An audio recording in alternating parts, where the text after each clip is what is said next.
How has the landscape changed over the time based on what you guys have seen and noticed? Our competencies are completely different, even if we are coming nearly from the same neighborhood, a couple of 100 meters away. And yeah, after many years in corporate jobs and big companies, we decided to do something which makes more fun.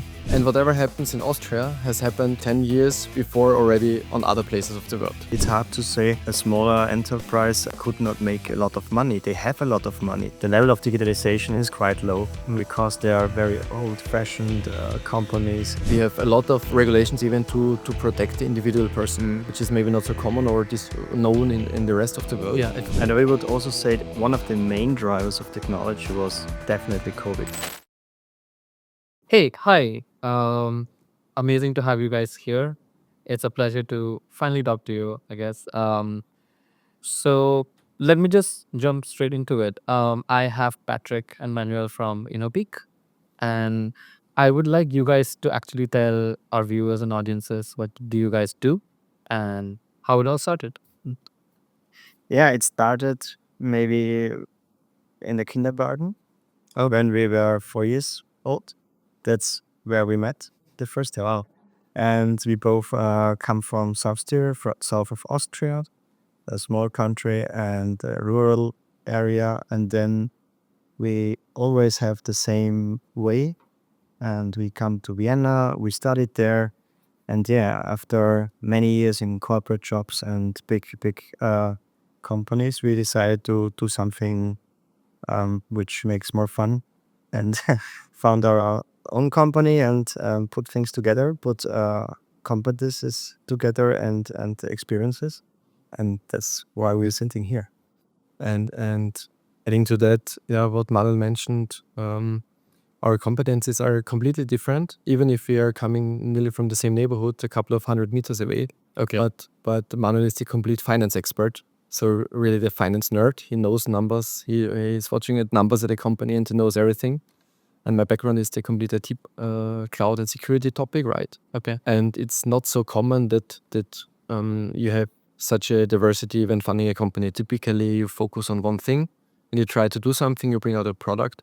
And in the last years, and that's maybe what is the challenge on the market, we will maybe dive deeper in later on. We try to combine our focus of the finance and IT. And with Innopeak, we see that with this combination, we can focus on a market which is kind of untouched, unseen, but has a huge potential. This is the small and medium enterprises in Austria or the world. Yeah, it's more or less in Austria, Central Europe. Let's define it that way. Okay. Maybe the rest of the world later. Okay, in some years. All right. Yeah, but yeah. And we do a business transformation part connected with software development and also finance restructuring. So our connection is the finance part. So this is a door opener. And we try to digitalize companies and transform them.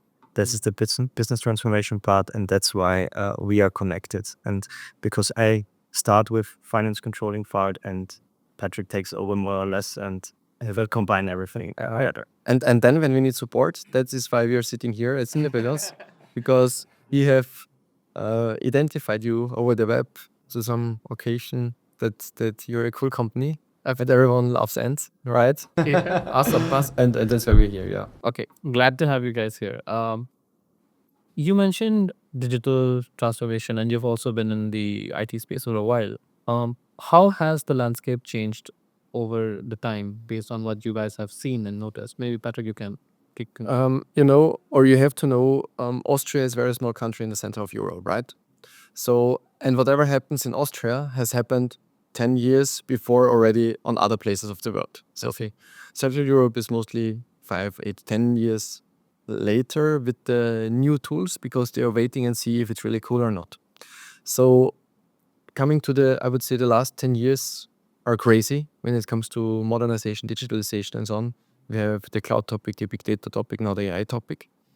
And we have always seen the same changes that everyone has at the beginning a fear that a lot of, or a fear on the employee side, but a lot of possibilities on the company side, right? You try everything on the employer side. But at the end of the day, this is changing completely. So many people still think when you introduce cloud computing, you can um, uh, reduce the workforce in your company in IT because cloud services do everything. And if you know, or we all know better, right, that it's not a difference or does not make a difference, and you have a workforce. And for Austria, I would say, or for Central Europe, or in general the world, the last 10 years have been a good step ahead. Okay, I think the last that kind of invention was a motor or the car or whatever, right? What was such a driver on the market, on the economy. And now with these things coming up, it's cool to live in this area or in this age and see this. How have you seen adoption happen? Like you said, adoption is quite slow in Central Europe. When it does come, are you 100% sure that it is going to work out? Are companies confident that, because in India, what the situation is, anytime a new tool comes, we need to do it today before everyone else does it. Otherwise, we won't stay competitive. That's the mindset that we have here. But I'm guessing it's a different mindset based on what you've told me. So if it comes to you, is it Completely way around, I would say. Okay. If there comes a new tool, then especially Austria, we sit and wait and see. But I would say only in the corporate side, right? Nice. On the personal, so for every person by its own, he started ChatGPT once it was in the news, the first thing, right? Yeah. But when the person goes to work in the morning, oh no, we cannot use it. So that is a different way. So that's I think we have seen some statistics that from a digitalization perspective, the people itself are in Austria have a very high digitalization standard. Let's say 70-80% are fully digitalized with using new tools and so on within the compared to the European Union personnel. But in the companies, we're about 25-30%. So that is a huge difference, right? Why do you think that is? We have a lot of regulations, and we have a lot of governmental regulations as well within the corporates and the companies, and they say data from outside, it's difficult, it's a complexity where people do not want to move so fast in new technology because they have fear. It takes a lot of time to onboard everybody in a team, and these first movers are more or less companies which are highly educated and have a high technology grade, but the normal level of users are waiting and what are doing the others. That's the perspective what we see now. But the thing is that nobody wants to be the first. So we see it like that way. Just to give a short example related to these regulations, it's not so complicated to understand, right? We have a lot of regulations even to protect the individual person, right? Which is maybe not so common or known in the rest of the world. Yeah, it's not. But when it was introduced with COVID, the complete mobile working or remote working, even sitting there and introducing Microsoft Teams, then you have this button, Correct. You're available, you're away, you're red or in a meeting or you're offline. And this being offline or being away, this orange dot had made a crisis in the workforce because my boss thinks I'm not working, but I'm on the phone. And this is the mentality. So this and even this was evaluated against the law if this is a feature which is allowed by Microsoft to be available in the EU or not. I see. Because you are not allowed to control for your workforce. You are not allowed to have CCTV installed anywhere, right? And when you see only one person doing a job, that is not allowed. And these all things are there where maybe people throw their whole life into social media or in ChatGPT, but in the company itself, we are 10 years later there. I see. And we would also say that one of the main drivers of technology was definitely COVID. And COVID changed a lot. Okay. I would say this was the first move where people get the next level of digitalization. We've done cloud projects or whatever within weeks where the initial plan was 3 years or not even a budget was there, right? Or working from home was not existing in Austria.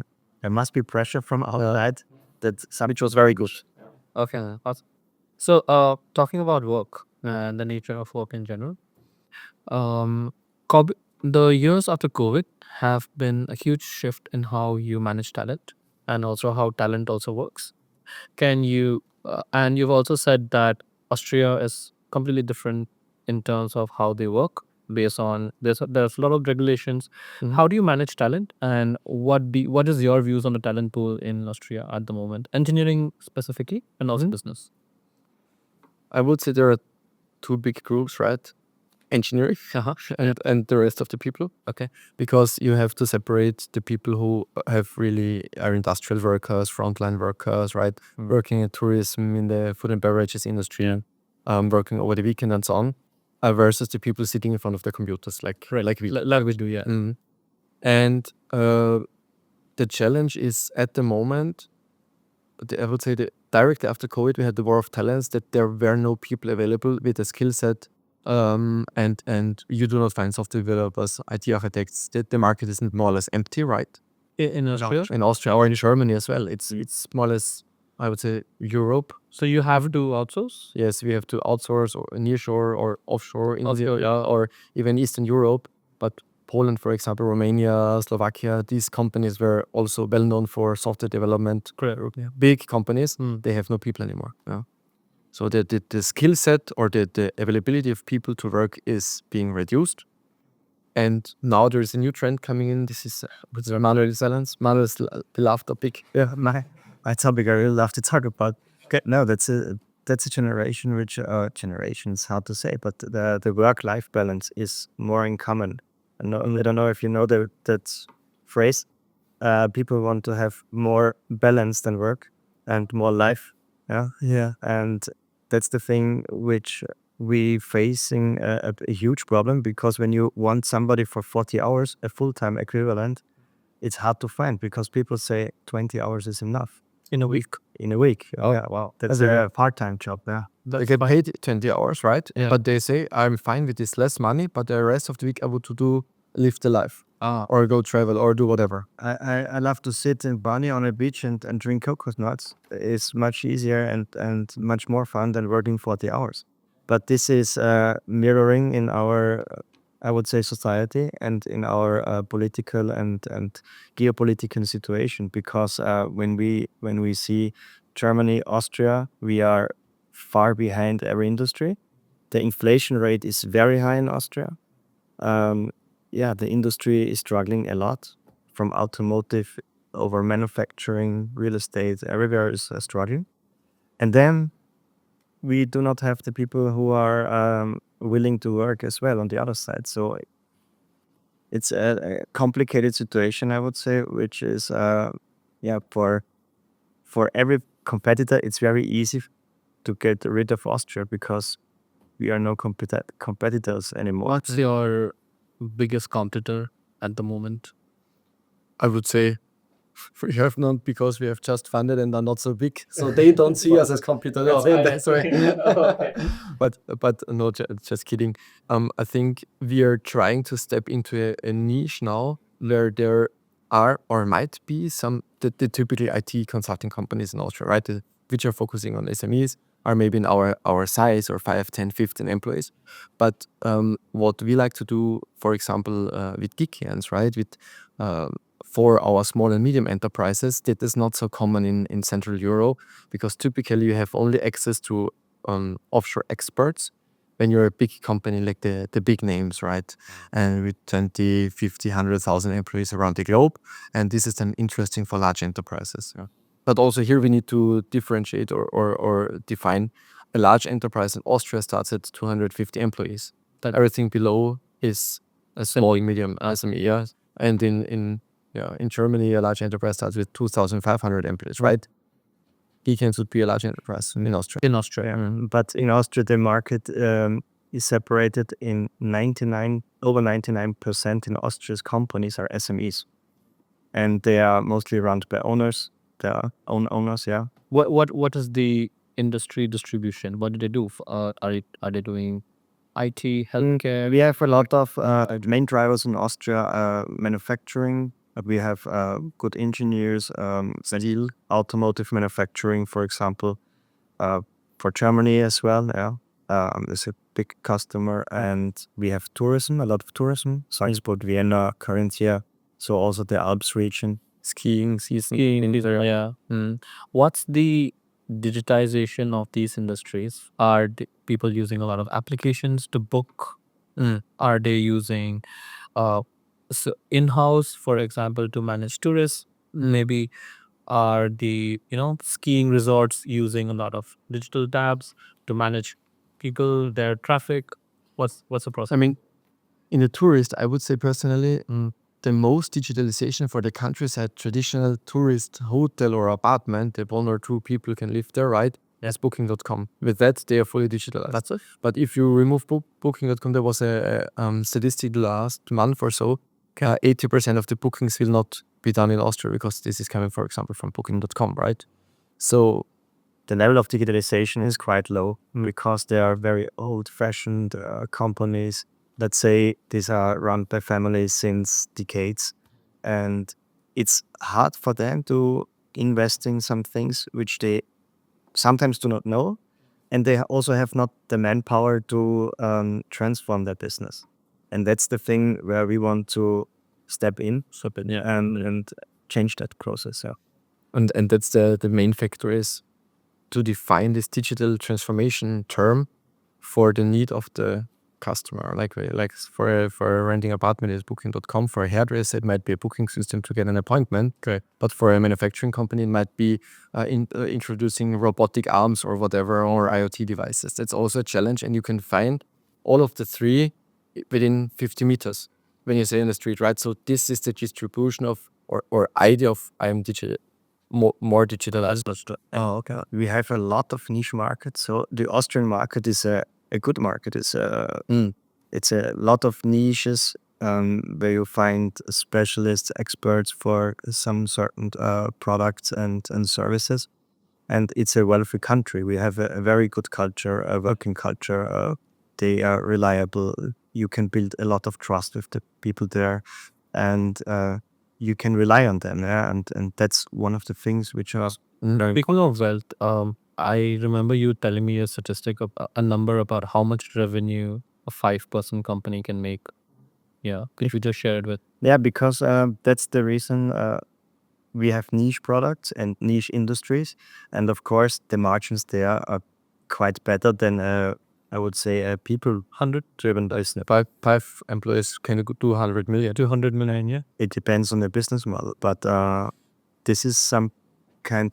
It's hard to say a SME, a smaller enterprise, could not make a lot of money. They have a lot of money. They are specialists in some kind of industries. They have money, but they have not the manpower or the know-how to transform their business and make it much more easier and much more revenue.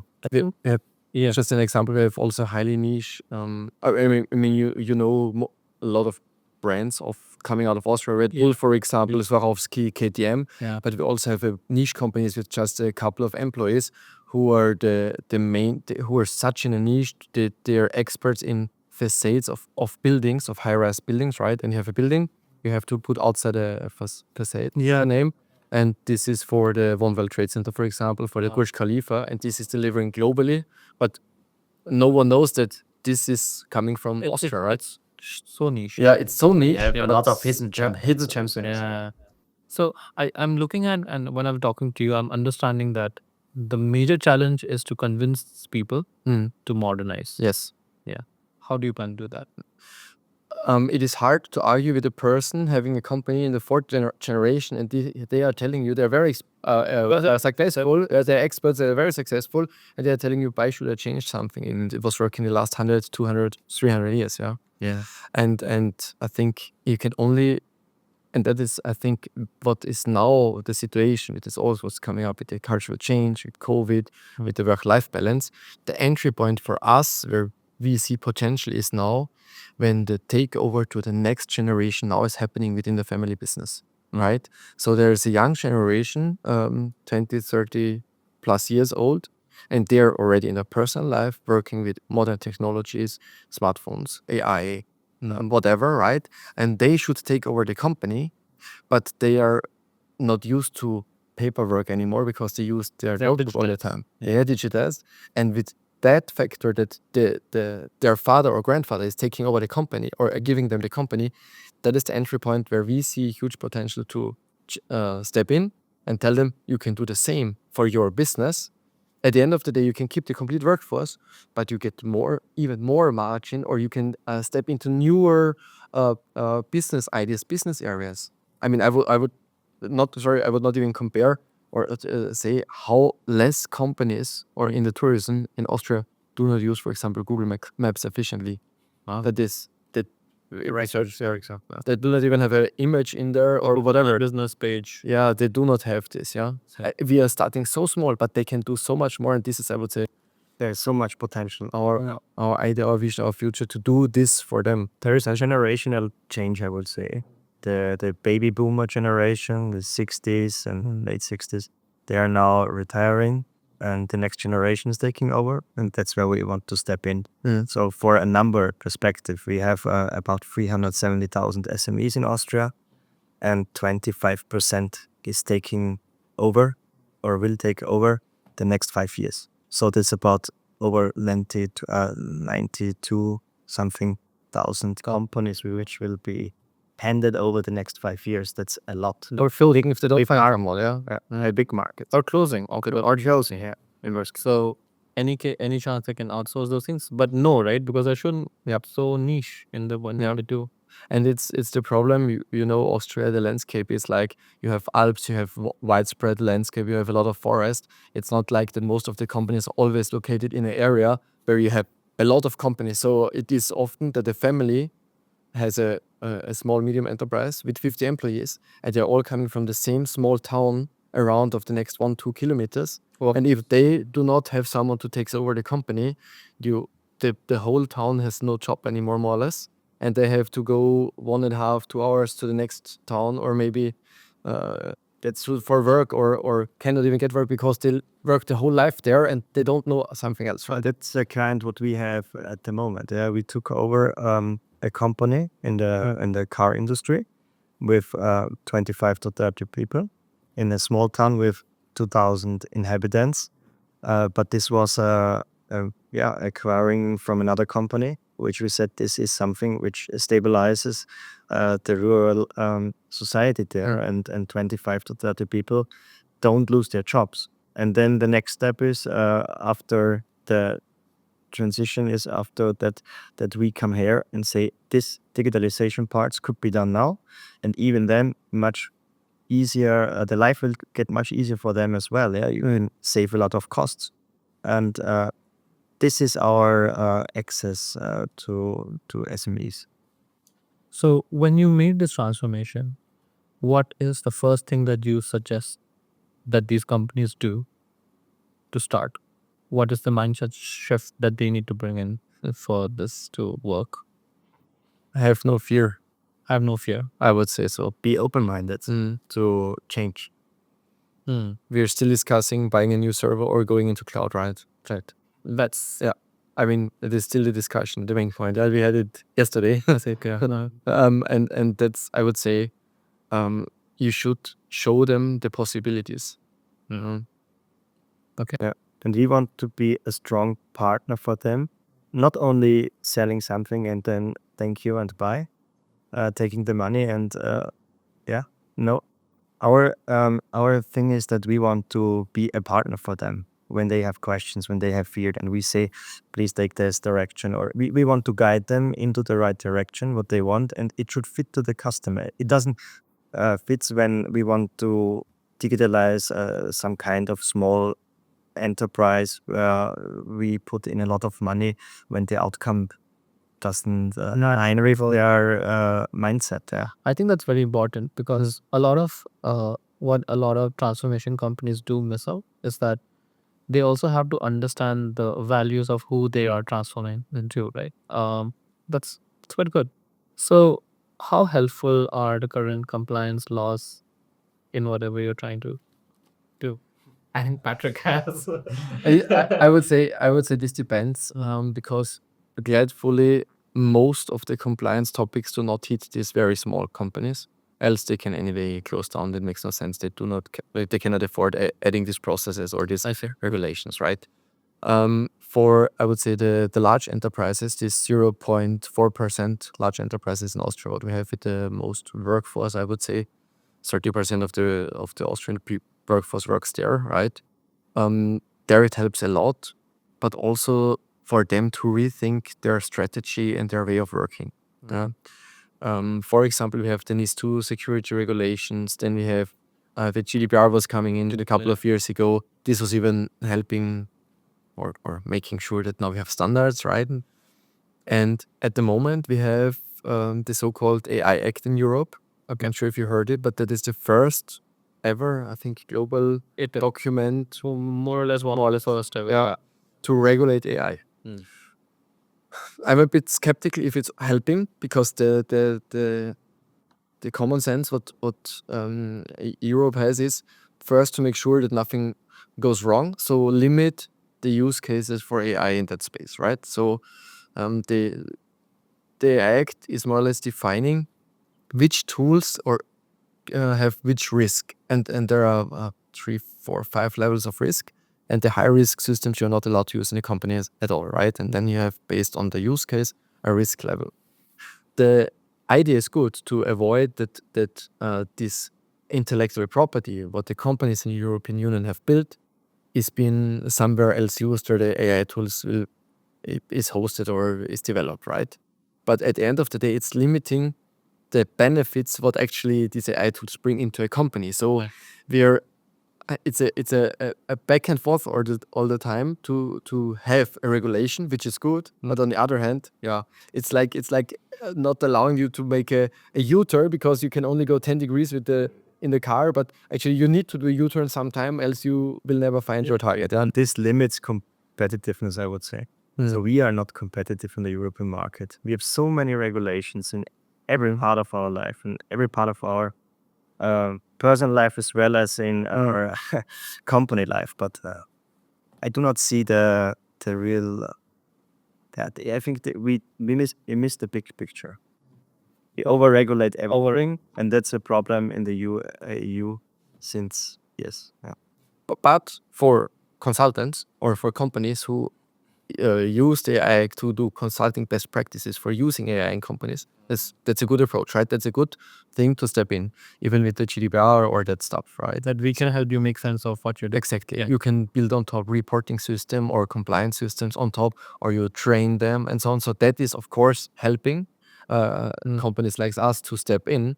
But our idea or vision or mission was always to not change the company's behavior when we're doing some consulting, but even if especially with the small companies, because they should know what their business is, and we cannot tell them to do their business better if they have done it for 100 years, right? And so should no one else also not do it. But yeah. So let's talk about your viewpoints, personal viewpoints about the AI revolution that's kind of happening. Recently, we've heard that because of AI tools coming in the market, there has been a shift in how people work that we already touched upon. What do you think? How will people continue using AI, especially with all of these prompt to code generation tools that's coming up? Because at the moment, digital tools, everyone is digital tools, and whatever tool that people are creating, everyone's like, oh, I can also create a tool at the moment. I don't need to pay for an expert to just um, do the same thing that an AI tool can do it for me in 15 minutes, maybe. You have a lot of AI tools, Gen AI tools, website builders, multiple tools that can drag and drop certain features and components. What are your viewpoints on that? I would say the output of a prompt is only so good, or has only the quality what the inputter of the prompt has, right? And that is my personal viewpoint. I tried it now multiple times to write some code, and for a home lab or so, it's totally fine, right? But when it comes to enterprise usage or security, even AI does not even always know what about security needs to be implemented in a code, right? But for image generation, for a cover of a new YouTube video, or I don't know, for the blog, totally fine, right? When I do something like that, right? I'm happy, and I put in, it's AI generated. Sometimes I buy a picture somewhere and change it a bit for some logo or whatever. That is fine, but I would not say. So if you think as a company owner, you can uh, change your employees by an IT tool or by an AI tool, I think that's the wrong statement. It's also the wrong mindset. Because it should change your work, your in your behavior, in your doing. I think the work shifts to manual work to more thinking work. You have to, for example, in controlling finance, you do not put in stupid numbers into an Excel. You can have an AI tool which prepares your dashboards within all an ecosystem like a data lake or whatever. And then the main part is to analyze the data, not to put in the data. Because put in the data, manual work, everybody can do that. But of course, these people has to shift and think a little bit more another way around. I think that's the main part. And you can have the best AI tool, the best data lake in your company or whatever. But when you, let's say you're such a company, what we discussed before, 300 years ago, maybe a family business, and you have employees there 30 years in your company, they know your company, right? And if they always, every day go out of your office, your complete knowledge or intellectual property moves out and goes home. And this is something if they never come back because you have an AI tool that analyzes your whatever data, I would say that is a huge issue then. Correct. I think that's also the story for most enterprises in the world at the moment. What I have noticed is that when we speak of modernization, it is not just the smaller companies in Austria, it's everywhere across the world. Yeah, companies who have done things. Way to do business, that's what they say, business as usual. They find very difficult to modernize. I'm glad to say that the viewpoint is changing, but that is still a viewpoint that you should not disrupt business while the transformation is happening. So how do you guys view AI being incorporated in these situations where you're also putting AI there without disrupting day-to-day workings in business? Let's assume you're doing, GeekyAnts is also doing a lot of fintech or in banking, right? Yeah. So in the mainframes, often you have the Cobalt language being developed before I was born, maybe, whatever. And there are not many people around the globe anymore who knows this language, right? Correct. An AI tool, if a young person, whatever comes here, can use AI tools to document this code. That is a perfect example of how AI can be used in an enterprise, because then the IT team or whoever, the software team, can take this code and modernize it, right? That would be some approach to the AI tool, definitely. And use it very hard. You have so many possible things. Yeah, you have so many good things. Think of learning perspective. You bring into countries a perspective of learning with AI tools, maybe languages. It's very easy to communicate with an AI tool and learn another language. Yeah. Or you can come up with another learning tools and stuff where you can educate people much easier than before this technology. And we should also think about these aspects where they bring a lot of more efficiency and a lot of impact to the world, which is, I think, very, very good. And it sounds maybe a bit crazy, but when you work in the office, you have the water cooler talks, right? Or you have a coffee with a colleague or there.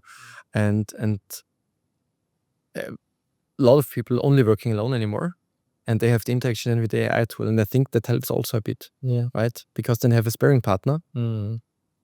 Sometimes it is useful, instead of waiting for responses or setting up a meeting. So when he is sitting in Austria alone on his Alps resort, and he talks with ChatGPT because he feels alone. I don't want to say it that way.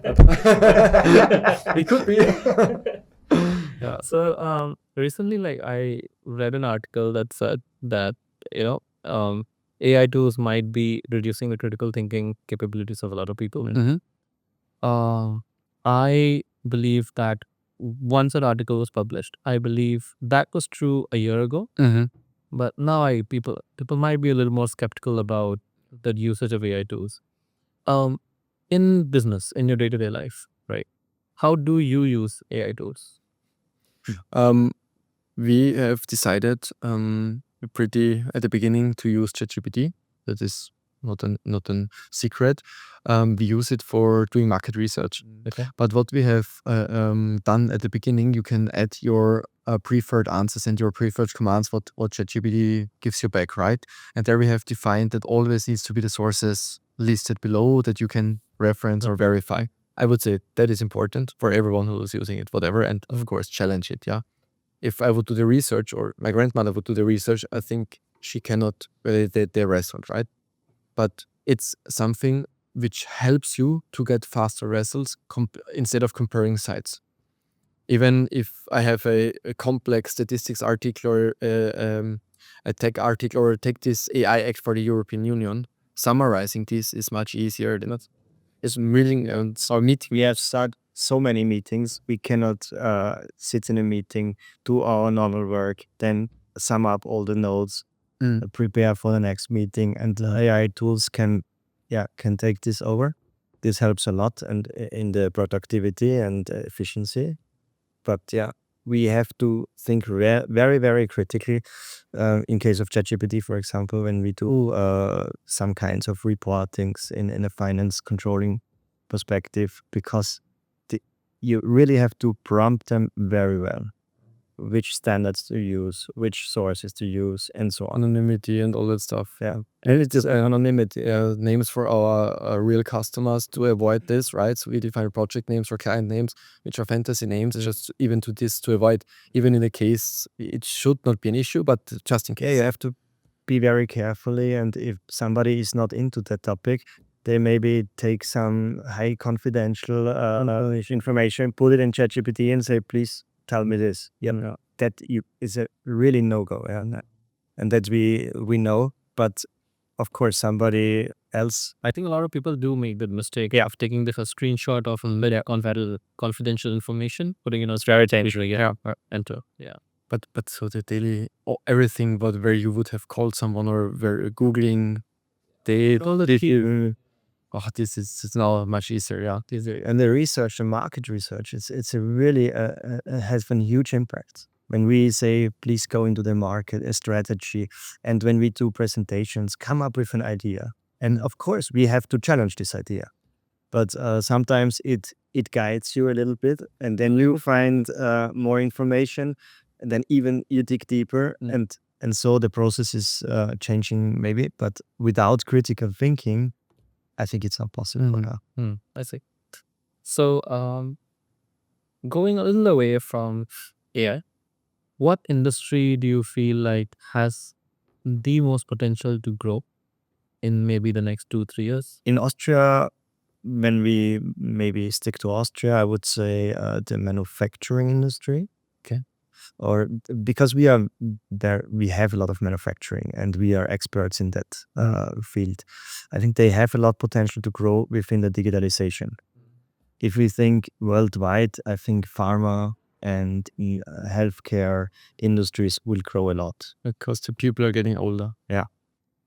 They need healthcare. And when you see like the same, the work-life balance or the topic that the baby boomer generation is going in rent in Central Europe, you have the same happening in Japan and China as well, right?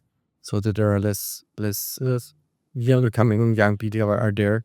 So pharma will definitely be healthcare and all this when it comes to biochemical health science, like this one. The rest, I'm not sure. I mean, the transportation is good at the moment, it's huge, and it might be that even the electric cars are not fitting in the world anymore in the future, so maybe trains are more and more, but yeah, let's see. With AI, there come a really disruptive step forward, and this is changing a lot, and there is really the question, which industry will profit the most, which industry could grow faster. From our Austrian perspective, we see the manufacturing industry could grow faster with digitalization levels higher. But we see there a lot of potential. Do you see like in Austria a startup ecosystem getting built or startup ecosystem? Yeah. Yes, we try it. Can somebody try? Okay. Yeah, there is. There is the Austrian Startup Summit, I think, and there are like Austrian startup circles. Yeah. It's much better than 10, 15 years ago. Yeah. It's not like a Silicon Valley or the startup community in Germany or Berlin, right? But to be honest, I would say Austria has done a good job. We have had the first unicorn a couple of years ago. It is Bitpanda, a very famous crypto trading platform, right? Now there are others coming as well, and it's not a Silicon Valley, but they're doing a good job. They even invented a new company, a company. What is the name? A type for startups to get easier funded, because funding a company in Europe is also not so easy with the regulations that you have to do a lot of paperwork. It takes a couple of weeks, right? But now it's all, even the government is having a huge digital initiative that by 2030 all services have to be digitalized. So I can order my passport online already. I have my driving license with me on the phone, all these topics. And you can also fund a company, a one-man company, startup, online in a couple of hours. So a lot has changed here compared to the last 3, 4, 5 years. And you guys are doing more by also partnering with other countries. Yes. Other companies in other countries. I mean, we have also a client which has a startup, but the startup cluster is strong, but it's also a question of financing the startups, investing in the startups. And I think the investors have maybe a little bit more fear, or they are waiting.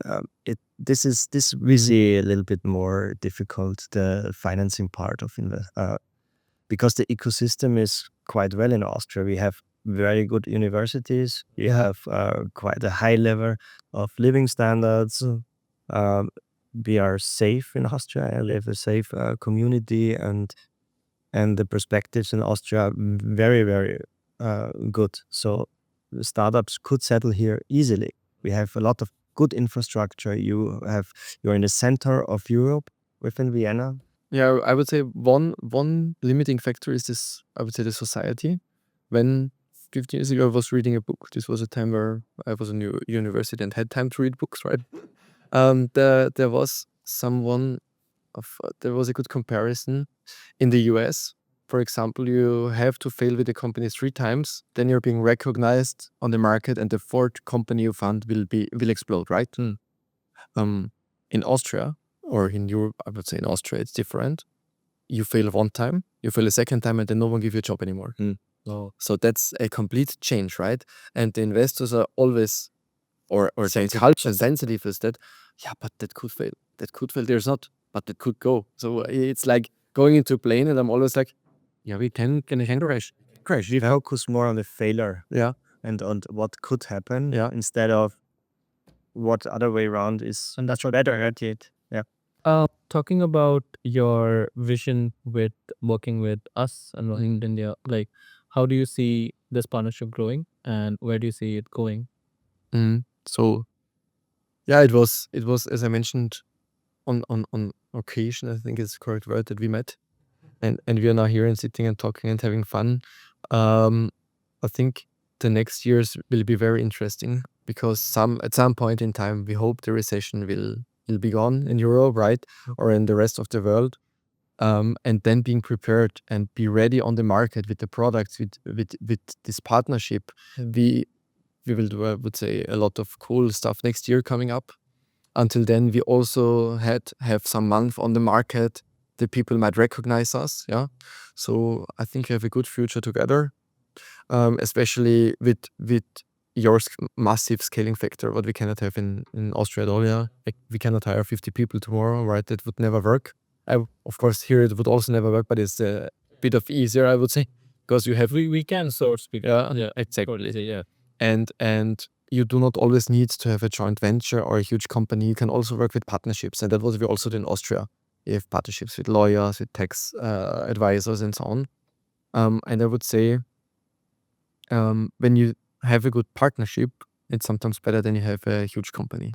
Yeah, and if everyone takes care of his expertise, and knows where the other partner has the expertise, and everywhere, yeah, I would say you can do big things, and you can build good of trust when you deliver good quality. Correct. In our mindset, we have 1 + 1 is 3, and that's exactly what we want to achieve with GeekyAnts, that we together, and that's the main thing, that we together want to grow, together want to we see the potential in Austria and all over Europe, especially in Germany, Switzerland, and Austria, of course, because that's our main countries where we act. But we see their high potential, and as a strong partner like GeekyAnts, we see that really, really positive and in the future. And I think we can grow together and benefit from each other, because we have we think always on trust, and we build our business on trust and our partnerships on trust there. And that's the most important thing, and transparency. And I think we share the same values. We see that now here, that you have really a nice corporate culture.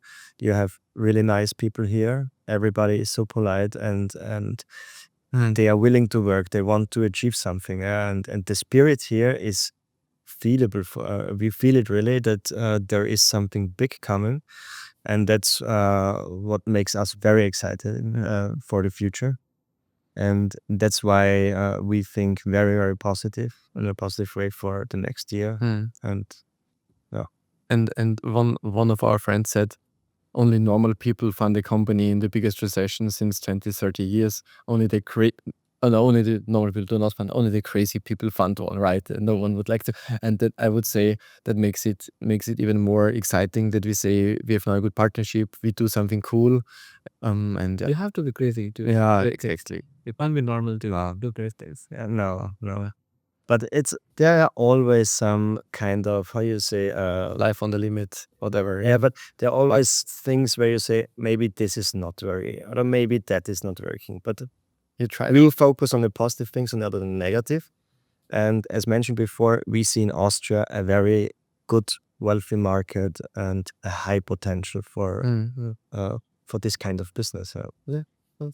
The person who invented the plane, I'm not sure how many starts they needed to get it off the ground. Yeah, I mean, of course, it's a different comparison, but it should be the mindset of today's people who do a startup. And every successful startup has some years of trying to take off, right? It is taking. It's there's a saying in German, I don't know it in English. Nothing comes from nothing. Yeah. Right. No. And we went into the game that we know it will be tough times and hard times, but we are prepared for that in our mindset. So that's the difference. They do say it, right? If it's easy, then one would do it. Yeah. It's not easy. That's why not everyone is doing it. Yeah. Okay, so ending off, I would like both of you to define innovation for me. Like, how would you define innovation? Just one sentence, one word. We have no ChatGPT here. So. I would say it's something disruptive. Okay.